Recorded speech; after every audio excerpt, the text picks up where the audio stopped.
They say it's always the little things that give people away. A misplaced hair, a change in routine, or in my case, a coffee cup with someone else's name. After 32 years of marriage, I thought I knew every inch of Karen's life. I was wrong. My name is Dan Miller. I'm 58, own an auto shop in Millfield, and until yesterday I believed I had a solid marriage. It wasn't perfect, but it was ours.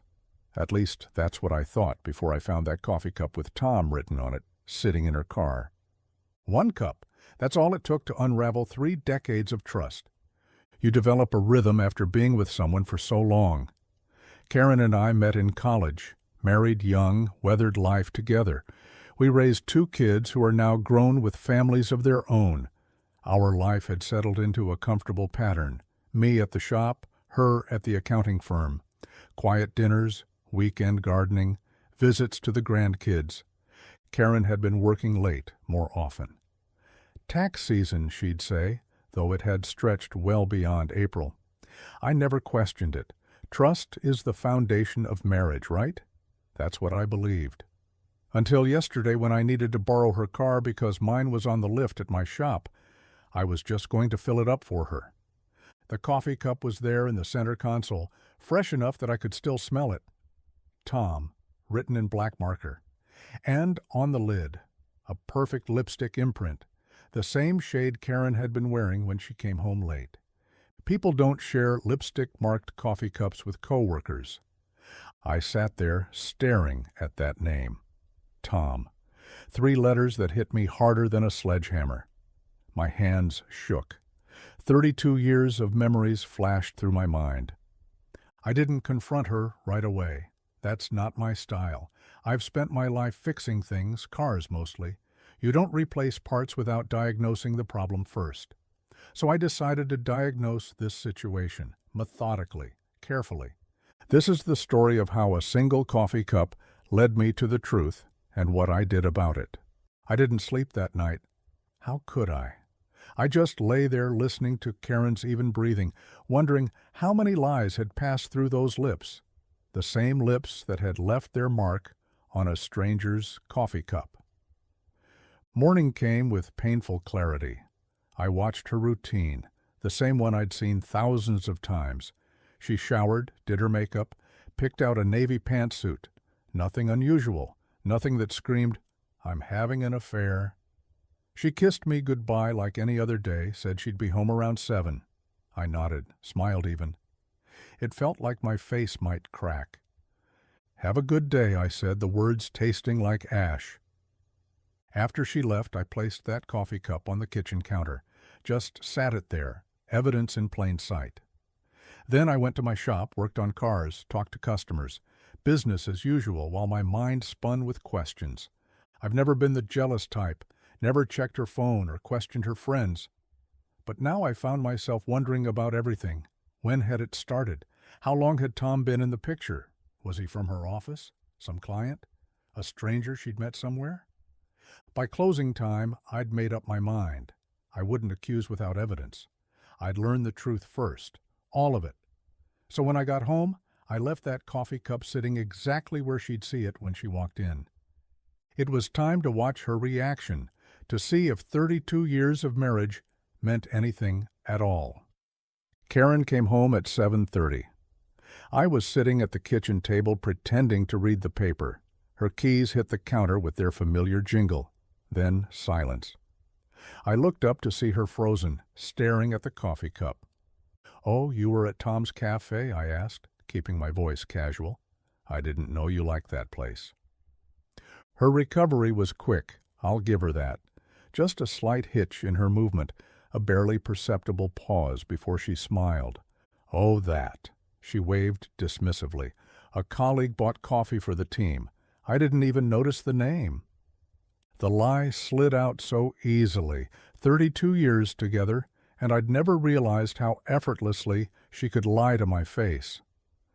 "Must be good coffee," I said, "worth keeping the cup all day." "I didn't want to make a mess in my car," she replied, dumping it straight into the trash, not the recycling where she always put paper goods, the trash. She changed subjects immediately, talking about her day, asking about mine. I played along, discussing a tricky transmission I'd fixed, laughing at her jokes. We ate dinner, watched TV, normal night at the Millers. Except for the storm brewing inside me, except for the way I caught her checking her phone when she thought I wasn't looking, except for the knot in my stomach that kept tightening with every passing hour. I needed more evidence, concrete proof. Tomorrow, I decided, I would find it. I woke up before dawn and left a note saying I needed to open the shop early. Another lie to add to our growing collection. Instead, I drove to Tom's Cafe. It was a small place downtown I'd passed 100 times but never entered. Modern decor, hipster vibe, not Karen's usual style. The morning crowd was just starting to trickle in when I approached the counter. The barista, young guy with a neatly trimmed beard, greeted me with practiced cheer. "What can I get for you today, sir?" I leaned in slightly. "I'm actually wondering if you could help me. My wife comes here with a guy named Tom. I wanted to surprise them with gift cards, but I'm not sure what they usually order." His eyes lit up with recognition. "Oh, Tom and Karen? They're regulars. He gets the double espresso. She gets caramel latte. Always together, usually afternoons." My stomach dropped. My wife had a usual order at a cafe I'd never heard her mention. "They're kind of cute," the barista continued, oblivious to my world crumbling, always sitting in that corner booth talking for hours. "Hours," I repeated. "How often do they come in?" 3, maybe 4 times a week for a couple months now?" I nodded, ordered 2 coffees, a double espresso, and a caramel latte, and left a big tip. The barista thanked me, wished Tom and Karen well. As I walked out, the coffee scalded my hands through the cups. But it was nothing compared to the burning in my chest. Hours together, several times a week, for months. This wasn't a fling. This was a relationship. I spent the drive to my shop trying to breathe through the rage and hurt threatening to overwhelm me. 32 years. We'd built a life, raised children, weathered loss together. And this is what it came to: a double espresso and a caramel latte. When I arrived at Miller's Auto, I put the "closed for lunch" sign up despite it being 8:30 a.m. My hands were shaking too much to work on anyone's brakes. I sat in my office, coffee cups on the desk in front of me, and made a plan. First, I checked our joint account on my phone. Karen's spending patterns had changed. Several unexplained ATM withdrawals over the past few months. Cash doesn't leave a trail. Smart. Next, I called our cell provider, pretending to be concerned about unusual activity. The representative helpfully confirmed that, yes, there had been frequent calls and texts to a number I didn't recognize for months. "Would you like me to block this number, Mr. Miller?" "No," I said, "just monitoring the situation. Thank you." I wrote down the number, then dialed it from the shop phone. It went to voicemail. "This is Thomas Reeves. Leave a message." Thomas Reeves, not just a name on a coffee cup anymore, a real person with a voice and a voicemail. A person who was sleeping with my wife. I hung up without leaving a message and opened my laptop. Social media had never been my thing, but I knew how to use a search engine. 5 minutes later, I was looking at his LinkedIn profile. Thomas Reeves, financial consultant, 52. His profile picture showed a man with salt and pepper hair, confident smile, expensive suit. The kind of man who would drive a BMW. The kind of man who would order a double espresso. The kind of man who apparently had no qualms about sleeping with another man's wife. I forced myself to keep investigating. He worked for Midstate Financial, not Karen's firm, but they could have met through professional circles, or maybe at a conference. Karen had been to several over the past year. I found his address through a public records search, upper-class neighborhood about 20 minutes from our house. Of course. My phone rang, a customer asking when the shop would open. I told him to come by at 10, then splashed water on my face in the garage bathroom, trying to pull myself together. I still had a business to run, a reputation to maintain. For now. The day crawled by. I fixed a Toyota's timing belt, replaced brake pads on a Subaru, and quoted a transmission rebuild, all while functioning on autopilot. My mind was elsewhere, replaying every late night at the office, every business trip, every unexplained absence over the past few months. How many had been lies? All of them? Around 4, Karen texted me, "Working late tonight. Don't wait up for dinner." 6 simple words that now carried the weight of betrayal. I texted back, "Okay," and set my plan for the evening in motion. At 5:30, I closed up shop and drove home to change. Then I parked a block away from Karen's office and waited. At 6:15, right on schedule, she emerged from the building and got into her car. I followed at a safe distance. She didn't head home. She didn't even head toward Tom's Cafe. Instead, she drove to an upscale apartment complex across town. My knuckles went white on the steering wheel as I watched her punch in a code at the security gate, then pull into the visitor parking. I couldn't follow her in, but I didn't need to. I knew whose apartment she was visiting. I sat there for 20 minutes, then drove to a hardware store. I bought a small voice recorder, the kind legal professionals use for depositions. Next, I went to an electronics store and picked up a GPS tracker. Both completely legal to own.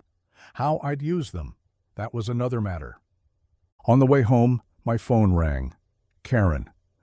"Hi, honey," she said, her voice light and casual. "I'm taking a dinner break, just checking in." I could hear restaurant sounds in the background, a carefully staged audio setting. My stomach churned at how deliberate it all was. The lies were so elaborately constructed, so casually delivered. "Everything's fine here," I replied, matching her tone, "just grabbing some takeout, probably turning in early." "Don't wait up. This audit is a nightmare." "Good luck," I said, and we hung up. I looked at the little recorder on the passenger seat and wondered how I'd become this person, someone preparing to spy on his own wife. But then, I never thought I'd be someone whose wife was cheating on him either. Life was full of unwelcome transformations. By the time I got home, I had refined my strategy. I wouldn't confront her yet. I would gather irrefutable evidence first. And then, well, I hadn't decided what came after "and then," one step at a time. Karen came home after midnight. I pretended to be asleep, listening to her quiet movements as she showered before sliding into bed. The scent of unfamiliar cologne clung to her despite the shower. I lay perfectly still, eyes closed, feeling like a stranger in my own bed. The next 3 days followed a similar pattern. I played the oblivious husband while methodically gathering evidence. The GPS tracker confirmed my suspicions. Daily visits to Thomas Reeves' apartment complex. Phone records showed texts and calls throughout the day. I even found receipts for lingerie I'd never seen and restaurants we'd never visited together. I didn't plant the voice recorder, some boundaries I couldn't cross, but the evidence I had was damning enough. My wife of 32 years was living a double life, and doing it with practiced ease. On the 4th day, I decided to take a different approach. When Karen texted that she would be working late again, I replied asking where she was having dinner. She named a steakhouse downtown, another lie. I drove to the restaurant anyway and took a photo of the empty parking lot, then went to the apartment complex where her car was parked in the same visitor spot. Something had shifted inside me. The initial shock and pain were still there, but beneath them, something colder had formed, a resolve, a clarity of purpose. I would not be made a fool of anymore. I drove home and began planning my response. This wasn't just about catching her in the lie anymore. This was about taking back some measure of dignity. I wanted her to know that I knew. I wanted to see recognition in her eyes. I wanted her to understand the consequences of her choices. I sat at our kitchen table, her wedding ring in my palm.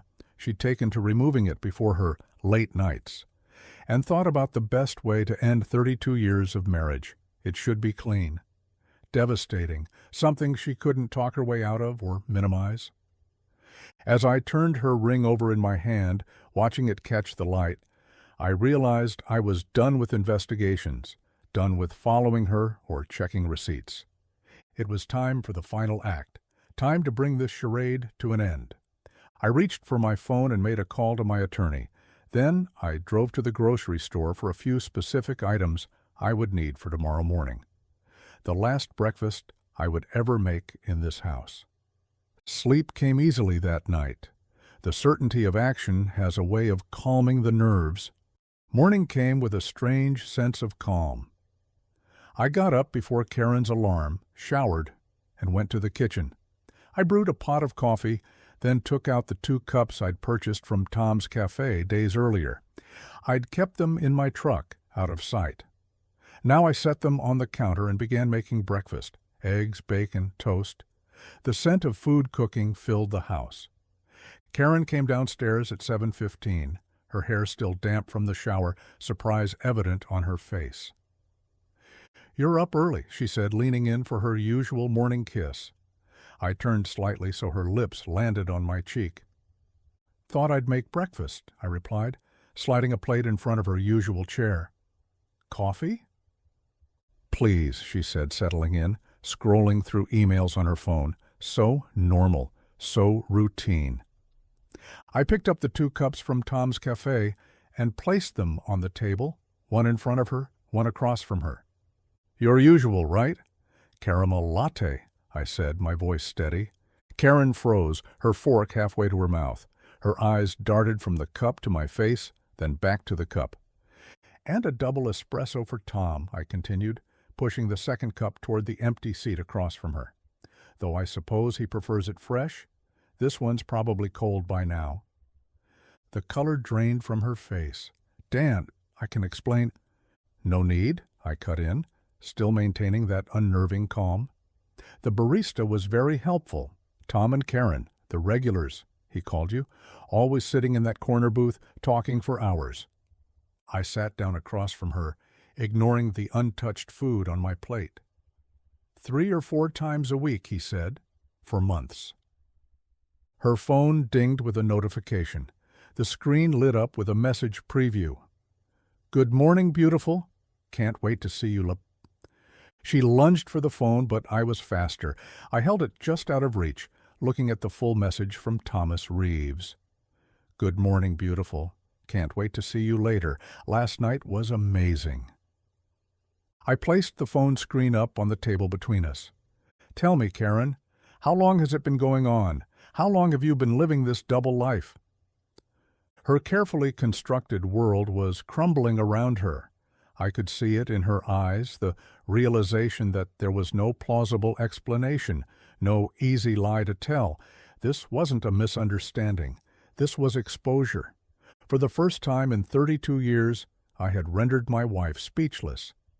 "It's not what you think," Karen finally said, her voice barely above a whisper. I laughed, a hollow sound that surprised even me. Isn't that the classic line? It's not what you think. Except it is exactly what I think, Karen. I pulled out my phone and showed her the photos I'd taken. Her car at Thomas's apartment complex, her entering the security gate, the GPS tracking data. "You've been seeing him for months, having dinner at restaurants we've never been to, spending nights at his place while telling me you're working late." I kept my voice level despite the rage boiling inside me. "You even bought new lingerie for him. I found the receipts." Her face crumpled. "I never meant for this to happen, Dan. It just did." "Things don't just happen, Karen. You made choices. Every day, every night, you chose him over me, over our marriage, over 32 years together." Tears welled in her eyes. "I was lonely. You were always at the shop, always busy with something else." The unfairness of her accusation hit me like a physical blow.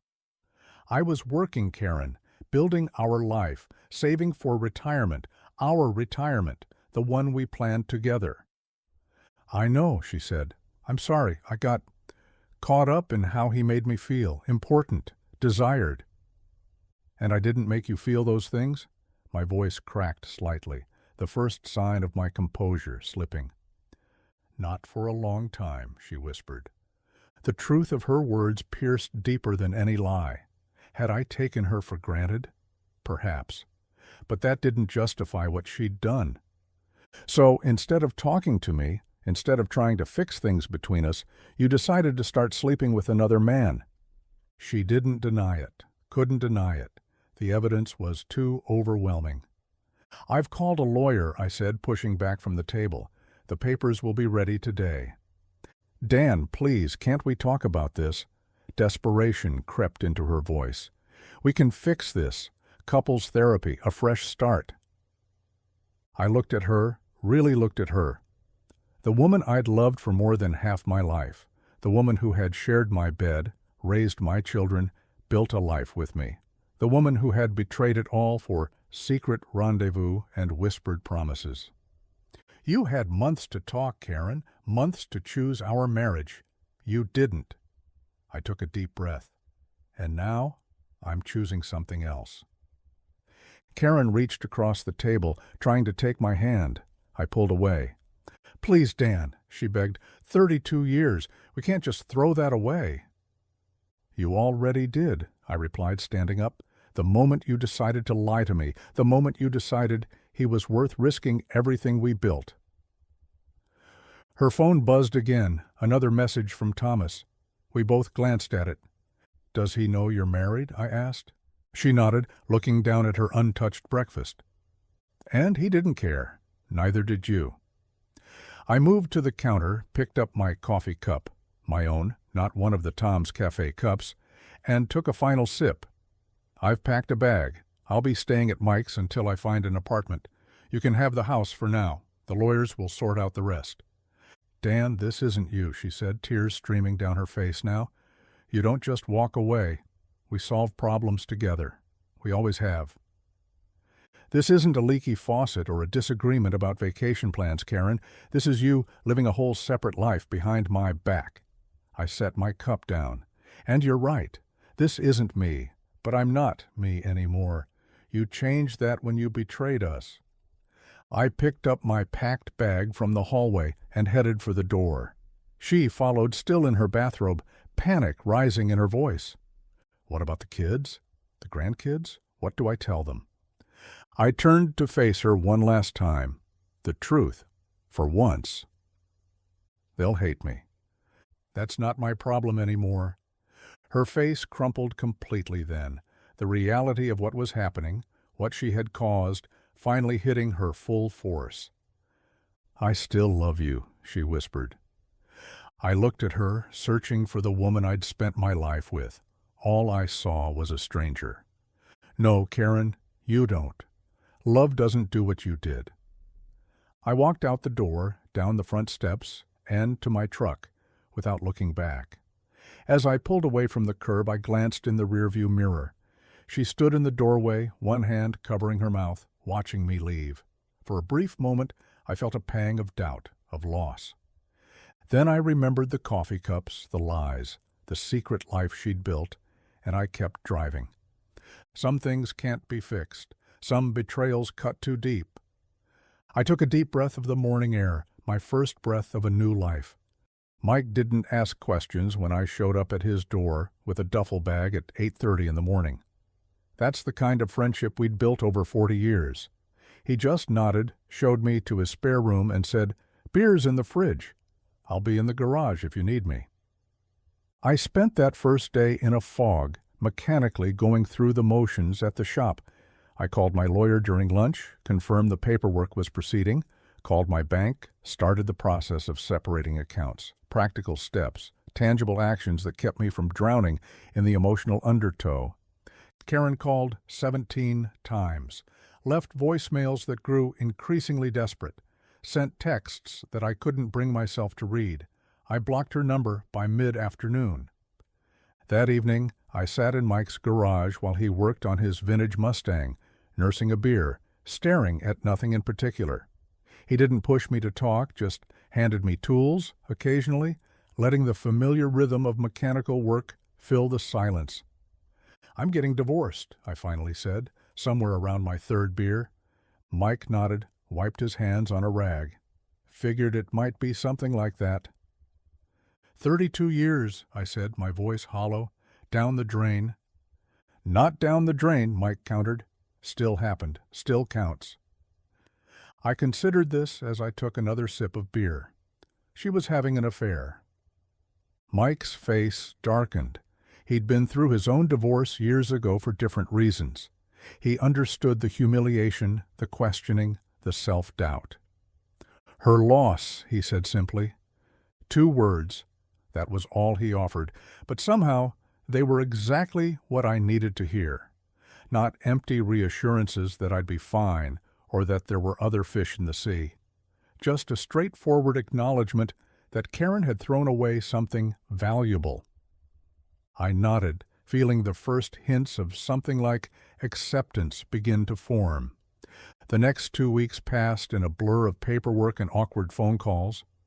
I told our children, both called immediately after hearing from Karen, confused and concerned. I kept it simple, factual. Your mother was having an affair. We're getting divorced. I didn't badmouth her, didn't seek to turn them against her. They were adults with their own relationships with their mother. That was for them to navigate. I found an apartment close to my shop, nothing fancy, just a 1-bedroom with enough space for the essentials. Mike helped me move in what I'd taken from the house. Karen had left a box of my things on his porch one day while we were both at work. She'd included a letter I never opened.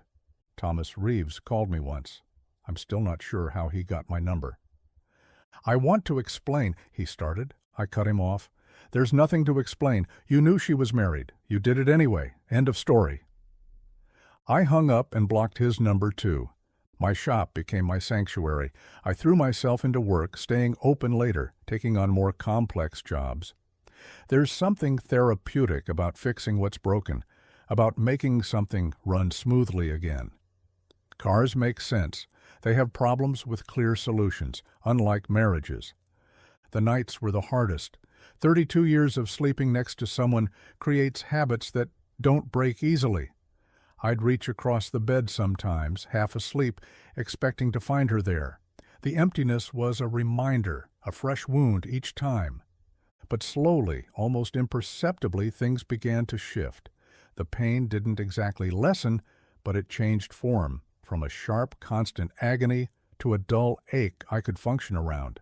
I developed new routines, started cooking again, even went fishing one weekend with Mike and his brother. Life continued. Different, but still life. 6 months after finding that coffee cup, I stood in my lawyer's office, signing the final divorce papers. The settlement was fair. I kept the business, she kept the house, we split the rest. The dissolution of 32 years, reduced to signatures on legal documents. You doing okay? My lawyer asked as I handed back the pen. Getting there, I replied, and I meant it. The bell above the door jingled as I entered Tom's Cafe for the second time. Different barista this time, a young woman with colorful hair.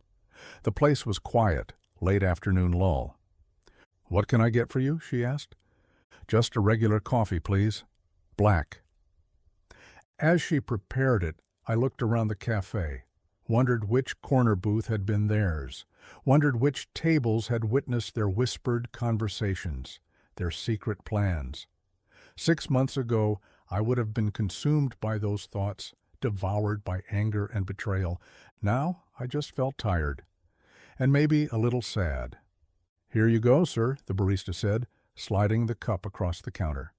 I thanked her, paid, and took my coffee to a small table by the window, not because it held any special significance for Karen and Thomas, but because I liked watching the street activity while I drank.